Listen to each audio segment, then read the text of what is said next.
On raconte qu'un jeune stagiaire, à Mountain View, travaillait sur un simple test interne. Mais une mauvaise ligne de commande allait déclencher l'impensable. En appuyant sur Enter, il déploya accidentellement une mise à jour. Non pas sur un serveur de test, mais sur l'un des serveurs principaux de Google Search. Pendant 5 minutes, plus de 80 millions de requêtes furent rejetées. Le monde crut à une cyberattaque. Lui, il croyait avoir détruit Internet. Mais Google ne l'a jamais renvoyé. Au contraire, il fut embauché l'année suivante. En 1999, les fondateurs de Google cherchent à vendre leur moteur de recherche. Ils demandent $1 million, mais personne n'en veut. Une entreprise, Excite, doit racheter Google. Mais le PDG refuse. Il dit « Votre moteur fonctionne trop bien, il fait disparaître nos publicités. » Quelques années plus tard, Google vaut plus que toute l'industrie du web combiné. Excite, elle, disparaît dans l'oubli.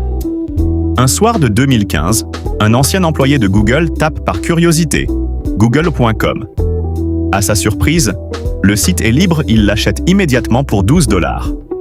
Pendant 1 minute, il est propriétaire du plus gros site du monde. Google s'en rend compte. Le domaine est récupéré. L'homme reçoit une récompense, convertie en don pour une association A. Google Research. Un ingénieur teste un modèle de prédiction. Un soir, la machine affiche une phrase. « Dans 10 ans, ceci sera normal ». La prédiction concernait la traduction automatique. À l'époque, elle était presque impossible. Mais la machine avait raison. Une décennie plus tard, Google Translate permettait de converser en temps réel. Ce que l'ingénieur croyait être un bug était une prophétie technologique. Google commence dans un simple garage loué par Susan Wojcicki, une jeune femme qui avait besoin de payer son crédit immobilier. Elle ne sait pas encore que les 2 étudiants qu'elle héberge sont sur le point de créer un empire numérique. Des années plus tard, Susan deviendra la PDG de YouTube.